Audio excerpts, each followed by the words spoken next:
Magandang araw mga bayang karerista. Nandito na naman po si Rematista, yung nagbibigay sa inyo ng karera tips and analysis ngayong araw ng Biyernes, September 30, 2024. Meron tayong 7 karera ngayong araw na to. So simulan na natin. Race 1, simula na winner take 11. Isang 3-year-old maiden race. Ang primera ko rito itong numero 1, star of the show, na sa ni apprentice jockey A.R. Ramos. Meron tong 129.4 sa 1400. Na segunda to kay Viva de Oro. Dun sa 3-year-old maiden race nila, noong September 7 lang. Isang diremating kabayo at pwede rin naman tong iuna. Ito matagal na tong napag-iiwanan to ng mga kasabay niya. Baka makagraduate na to rito. Second choice ko naman itong numero 3 na Brown Missile na sa ni Jackie O'Neil Cortez. Meron tong 115.6 sa 1200 dun sa Novato race niya noong August 17. Si O'Neil Cortez din ang may sakay dito dun sa Novato niya. Wala namang bisyo tong kabayo na to at nakakalabas naman ng maayos. Actual race na, baka makakuha agad to ng panalo rito. Dahil di pa naman natin alam kung ano ba talaga ang totoong takbo nitong kabayo na to. So first choice ko, numero 1 star of the show. Second choice, numero 3, Brown Missile.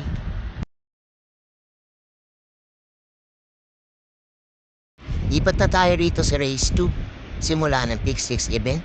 Isang class 5 split placers. Pang-primero ko rito itong numero 6 na si Marquis Angel na sa O'Neil Cortez. Last panalo nito nakaraang taon pa. Meron tong 128.4 sa 1400. Sandi bandera ng kabayo at medyo mababa na siya sa grupo na to. Kaya tingin ko lamang siya rito. Second choice ko naman itong numero 4 Adorable Felicia na sa ni Jacqueline Noel C. Lunar. Last run nito noong August 28 lang. Meron tong 115.6 sa 1200. Na tercera to dun kay Ambigote at Auspicious. Ito pwedeng ibandera, pwedeng iremate. At lagi itong matitimbang sa mga laban niya. Makapesto lang to ng maayos, malaki chance nitong manalo. So first choice ko, numero 6, Marquis Angel. Second choice, numero 4, Adorable Felicia.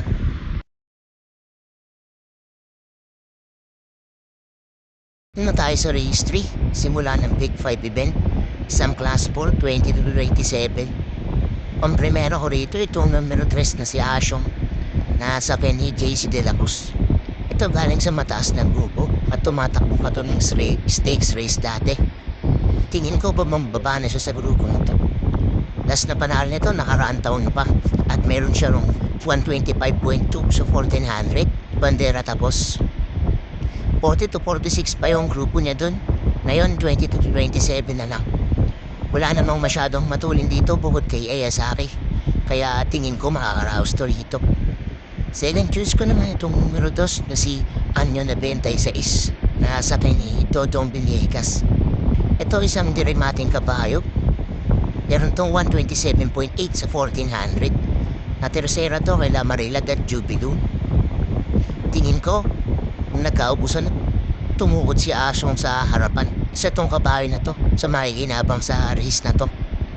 So first choice ko numero 3 Asyong. Second choice numero 2 Anyo 96.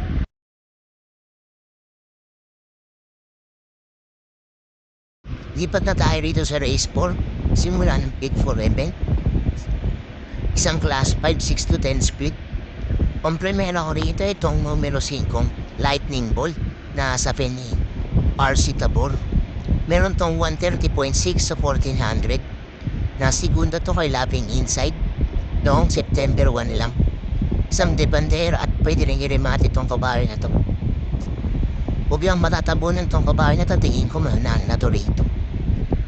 Second choice ko naman itong numero 3 na si Munich na sa ni apprentice jockey A.R. Ramos. Isang debanderang kabayo to. Last run nito meron tong 131.4 sa 1400 noong September 6 lang. Dito tingin ko wala namang kayang magbigay sa kanya ng pressure sa harapan dahil wala namang gaanong matulin dito. Baka makatapos to si Munich pag napabayaan sa harapan. So first choice ko numero 5 Lightning Bolt. Second choice numero 3 Munich.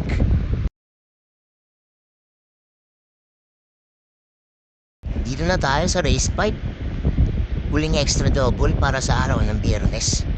Isang class 4, 16 to 21 split. Pampremero ko rito itong numero 1 October 14 na sa Penny Dan Camaniero. Last run nito meron tong 113.8 sa 1200. Dumating na tersera kay Mang Nano at I tell you. Ito nagulangan lang nung nakaraan ni Mang Nano dahil binukaan siya ng sobra pagligo sa home stretch. Pero tingin ko angat na siya sa grupo na to. Kaya baka manalo na. Second choice ko naman itong numero 3 na si Doña Chichay na sa ni Albert Serios. Ito tingin ko nang papababalan to ng grupo eh. Pero kung gugustuhin ng may-ari nitong manalo tong kabayo na to, kaya nito. Isang matuling na kabayo at tingin ko wala namang kayang sumabay sa kanya rito. Pag nilabas ng may-ari, makakadihado pa to rito. So first choice ko, numero 1 October 14. Second choice, numero 3, Doña Chichay.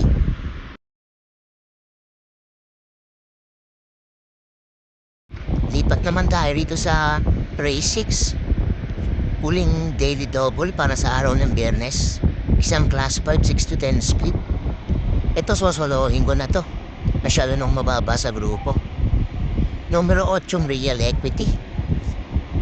Last run ito, meron tong 130.8 sa 1400. Dumating siyang pang-walo dun. Sa 11 to 15 pa yung grupo na yun. Noong September 6 lang yun. Isang matuling na kabayo ito at tingin ko si Advance Party lang kayang magbigay sa kanya ng presyo sa harapan. Pero matibay ito sa harapan kaya tingin ko babaliwalayin niya lang yung presyo na ibibigay sa kanina Advance Party. So solo ko na po ito, numero 8, Real Equity.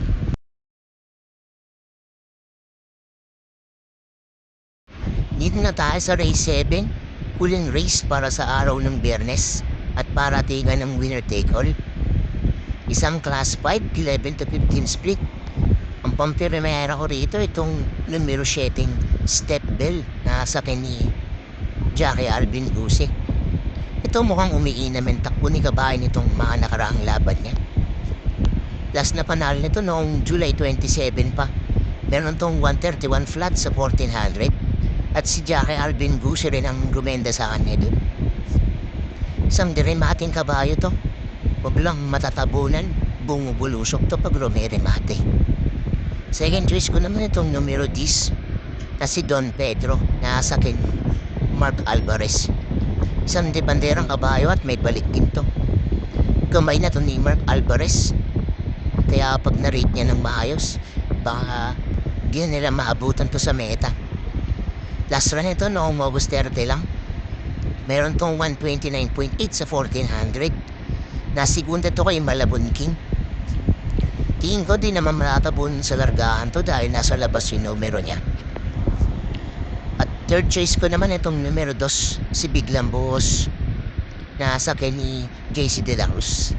Last run ito meron tong 130.6 sa 1400 noong September 6 lang. Dumating tong pang-apat dun sa kareran na si Amor Me Amor yung nanalo. Ito mahilig to sa dehado. Baka makadehado to rito pag nakalusot ng maayos. Isang debanderang kabayo nga pala at may balik din to. Kumay na rin to ng regular jockey niyan si JC De La Cruz. So first choice ko numero 7 Step Bell. Second choice numero 10 Don Pedro. At third choice numero 2 Biglang Buhos.